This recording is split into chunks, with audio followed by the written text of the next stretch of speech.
আনা ইউসুফ হাদা আখি, আমি সেই ইউসুফটাকে মারার জন্য কুয়ায় ফেলে দিয়েছিলেন, আল্লাহ আমাকে রাজপথে আরোহণ করেছে।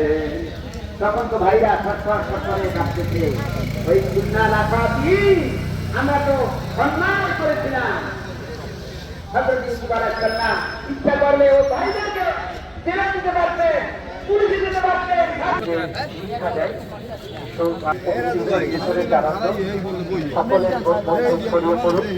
আমরা সকলের জন্য সকলের প্রতি সহযোগিতা এবং সৌভাগ্য শেষ করছি। ধন্যবাদ সকলকে। আমরা সঠিক সময় ঠিক 8টার সময় আমরা আমাদের জামাত অনুষ্ঠিত করব। আমাদের এই বরগুনা কেন্দ্রীয় ঈদগাহ মাঠের দক্ষিণ পাশে আমাদের সিদ্ধান্ত মতে আমাদের মহিলা সেখানে নামাজ পড়ার এবং জামাতে অংশগ্রহণ করার সুব্যবস্থা রয়েছে। মাঠেও যেমন কাপড় বিছানো রয়েছে, উপর দিকে কাপড় আছে, কোনো সমস্যা নেই।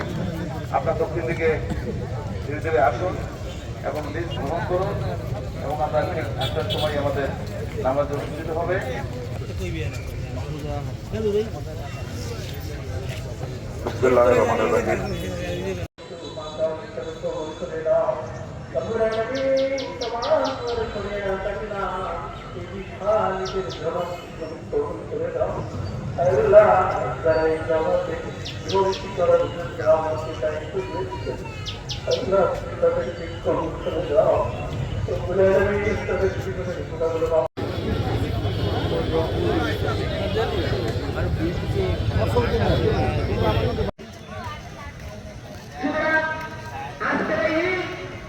তাদের জন্য ঈদের দিন, তাদের জন্য আজকে খুশির দিন।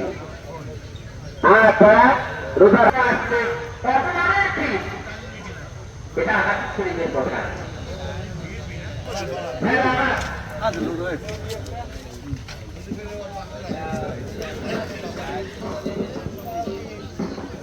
শুকর আদায় করি, আমরা জিয়াম সাধনা করেছি।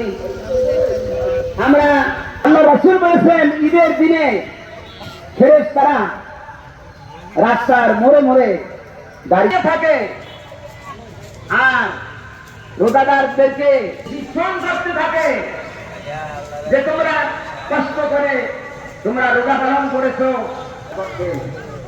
সৌজন্যমূলক আচরণ করতেন, কুশলাদি জিজ্ঞাসা করতেন।